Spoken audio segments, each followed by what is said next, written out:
Hello everyone and welcome to my channel, Cooking for the Family.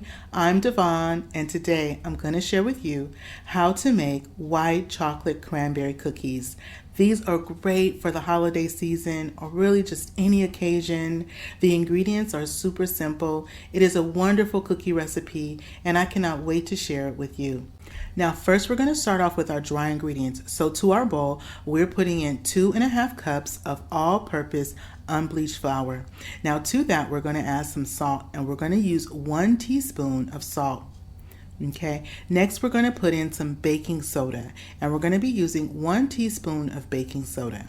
Now in the description box below, guys, I'm going to have a list of all the ingredients you need to make these delicious yummy cookies. And at the end of this vlog, I'm going to share with you a little tip about a variation that you can do with these awesome cookies. Okay, now once you have all your ingredients in your bowl, just give it a good stir because you want to make sure that you have that salt and baking soda distributed around with that flour. Now next we're going to work on our base for our cookies. So in our bowl we're going to put 2 sticks of softened butter. Okay, and you can use either salted or either unsalted butter. It's up to you.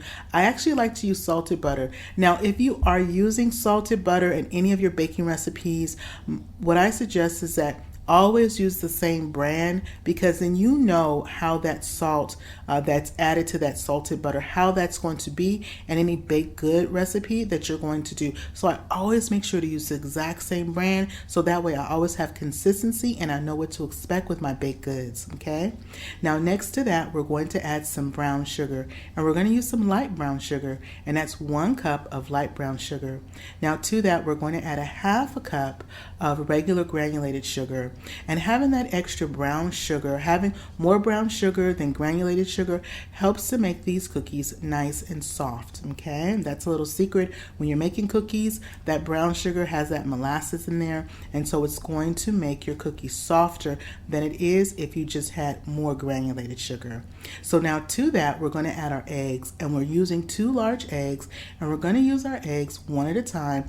And the eggs are nice and at room temperature. So I have my eggs sitting on my counter at room temperature.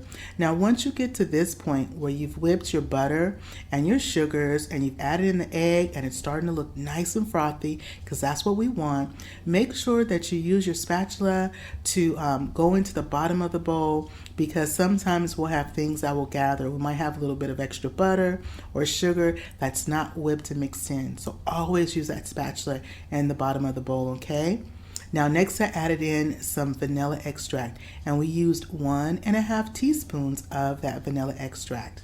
Okay, so keep whipping. You want to have everything all whipped together.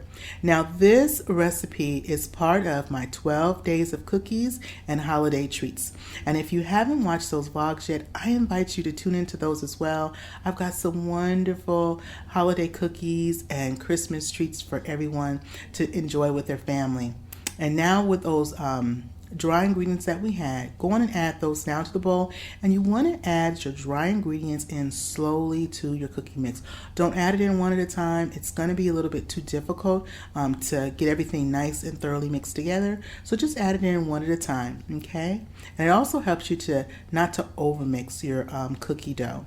Now once we've done that, what I like to do is that last, like say 10% of mixing our cookie dough, I like to do that with my spatula, so that way if anything that has gathered on the sides or the bottom, I am for sure to get that before we chill our dough. And so just mix everything around just like that.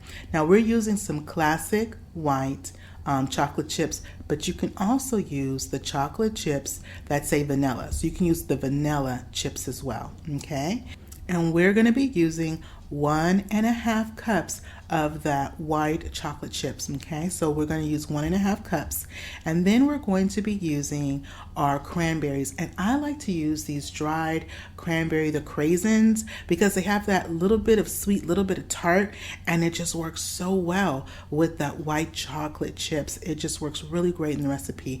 And this is going to be 1 cup that we're going to use, and this is how your dough is going to look just like that. And just mix everything around and be real gentle, and make sure that you have your chips are distributed and the cranberries are distributed all throughout your dough, just like that. Now what we're going to do is we're going to chill our dough, and you want to chill your dough for a minimum of an hour, but I like to chill mine for at least 2 hours, okay? So I strongly suggest 2 hours is really best. And you can even chill it overnight, or you can even make the dough ahead of time, and then you can always bake it a few days later if you'd like, because cookie dough will keep really nicely in a nice airtight bag, a freezer bag in your refrigerator. It will keep for several days, okay? And so we're just going to cover it with some saran wrap and go on and chill our dough. Now our dough has chilled for 2 hours, and it is now time to take it out of the refrigerator, and we are going to be making little balls, and I'm going to be using my little scooper that I have there for my cookie dough. And the scooper that I'm using, it's about the size, if you think of a large egg and you cut that egg in half, that's about the size of this scooper that I'm using. So you can use a smaller scooper if you like, you can use a bigger scooper. It's really up to you as to how big or how small you'd like to make your cookies, okay? And these cookies are going to puff up, and they are going to spread just a little bit, okay? And so while I am doing this, I have my oven, and my oven is preheating on 350 degrees. And our cookies are going to bake 10 to 12 minutes, okay? And you don't want to bake them longer than 12 minutes, but when you get to about 8 or 9 minutes, go on and check on your cookies. So our first batch is ready to go in the oven. Also, you're going to be able to get a couple of dozen to a couple dozen half cookies out of this recipe, or depending on how big or small you make your cookies, you can even get up to about 36 cookies from this recipe. Now in the description box below, I'll have a list of all the ingredients you need to make these delicious cookies. So our cookies have come out of the oven. They look so good, nice and perfect, beautiful brown, nice golden color.